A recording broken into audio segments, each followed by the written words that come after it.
Allez, c'est parti. Premier mini-show de 2017. Alors évidemment, la musique à fond comme d'habitude, comme ça vous entendez rien de ce que je dis. Le décor, il n'a pas changé, hein, c'est toujours les petites lumières, les petites guirlandes. Et donc c'est parti, générique. Bah, je suis désolé Michael, hein, mais on va parler de monnaie. On va parler de permaculture, on va parler de jardinage, on va parler de choses extrêmement subversives, planter des arbres, faire des potagers. Mais bon, faut se méfier parce qu'on est écouté quand même tout le temps. Donc là pour commencer, je voudrais vous parler évidemment de l'illusion, de la grande illusion de la monnaie. Parce que là j'ai lu des tas de trucs. J'ai lu, tiens, tous ces comptes rendus là de conférences à propos de la Mésopotamie, des temples et des palais mésopotamiens en moins 4000, moins 5000 avant Jésus-Christ. J'ai lu ce bouquin là aussi de Franz Oppenheimer qui nous décrit parfaitement la naissance des premiers centres de pouvoir dans toutes les régions de la planète, en Afrique de l'Ouest, en Afrique de l'Est, en Chine, en Europe. Et donc il y a des choses communes qui se font en même temps, aux mêmes époques, sur la planète tout entière. Et en particulier, en Mésopotamie, en moins 4000, il y a les premiers centres de pouvoir qui se mettent en place, les premiers temples, avec des prêtres qui racontent aux gens qu'ils savent, ils connaissent, ils ont des amis imaginaires dans le ciel, mais eux, ils savent ce que disent les dieux, et ils savent donc ce que les populations doivent faire, et donc il faut leur obéir. Il y a les souverains, évidemment, qui habitent dans des palais, qui ont le pouvoir de la force et de prendre possession des terres des paysans et de dire ah bah maintenant c'est plus chez toi, c'est chez moi, donc je vais te prendre la moitié de ce qui me revient, c'est-à-dire la moitié de la récolte que produit ton champ. Et donc là, à partir de là, et ça, Michael Hudson, Cornelia Wunsch et en particulier David Graeber dans son fameux livre Dead 5000 ans d'histoire nous confirment tout ça. Toutes les recherches anthropologiques et toutes les recherches archéologiques convergent et tous ces chercheurs-là nous disent la même chose. Ils nous disent là, le fait de compter, le besoin de compter est apparu dès le moment où il s'est produit un différentiel de pouvoir entre une partie de la population qui s'est mise à prélever le reste de la population.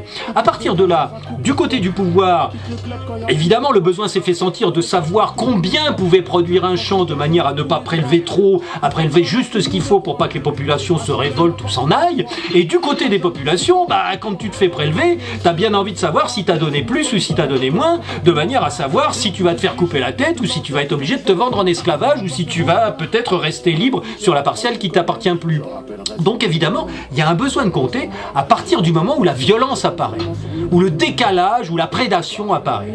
Et donc ce besoin de compter, dans les sociétés mésopotamiennes, il se matérialise par des tablettes, des petites tablettes en argile où des scribes, des comptables, avec un petit bâton pointu, inscrivent ce que les paysans ont donné, ce que le temple a refourni aux paysans, et inscrit les flux économiques entre les artisans, entre les paysans et entre le temple et le pouvoir.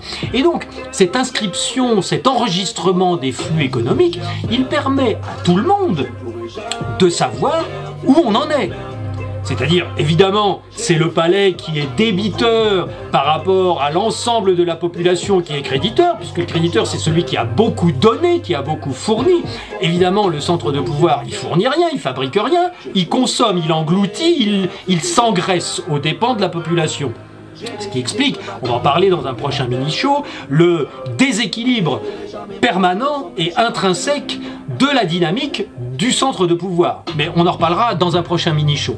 Un centre de pouvoir est obligé de grossir. On verra pourquoi la prochaine fois. Mais là, il y a une mesure, un enregistrement des flux économiques. Et donc chacun peut savoir où il en est. Est-ce que j'ai donné plus? Est-ce que tu as donné plus? Qui a donné quoi à qui? C'est enregistré sur les tablettes. On a retrouvé des milliers de tablettes en Mésopotamie.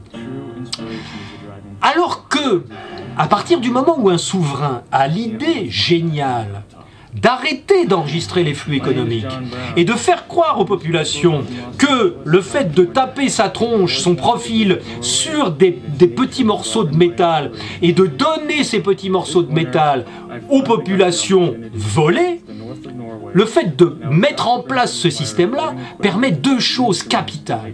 Il permet d'arrêter de mesurer les flux Et donc il procure à l'émetteur de ce système, de ce stratagème, de s'enrichir infiniment, sans que les victimes ne puissent savoir ce qui a été donné, ce qui a été reçu, puisqu'il n'y a plus de comptabilité. Donc le fait de donner des pièces à la place de ce qui est volé enlève toute traçabilité, enlève toute l'historique et toute la comptabilité mutuelle des flux économiques. Et donc ça permet le vol perpétuel. Ça permet évidemment pour les alliés du centre de pouvoir le vol pur et simple, puisqu'il suffit d'aller voler des jetons, des bons d'achat émis par le souverain, ou d'en prendre possession en les prenant dans la caisse d'un paysan, et évidemment on peut à son tour profiter du stratagème et profiter de l'escroquerie.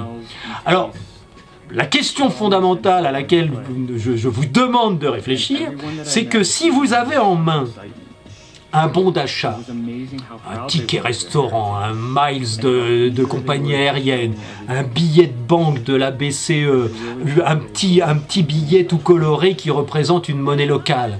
Si vous avez en main un bon d'achat, une preuve matérielle que vous avez un certain pouvoir d'achat vis-à-vis de la communauté, eh bien la première question à vous poser, c'est d'où vient ce jeton, d'où vient ce symbole, d'où vient ce pouvoir d'achat nouveau, d'où vient ce bon d'achat.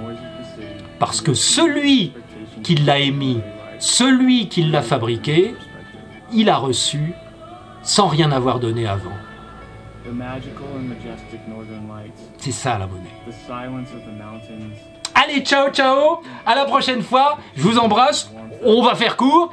À la prochaine fois, ciao, salut, salut, abonnez-vous, likez, mettez des j'aime, mettez des commentaires, même si vous n'êtes pas d'accord, je vous bloquerai, c'est pas grave. Salut!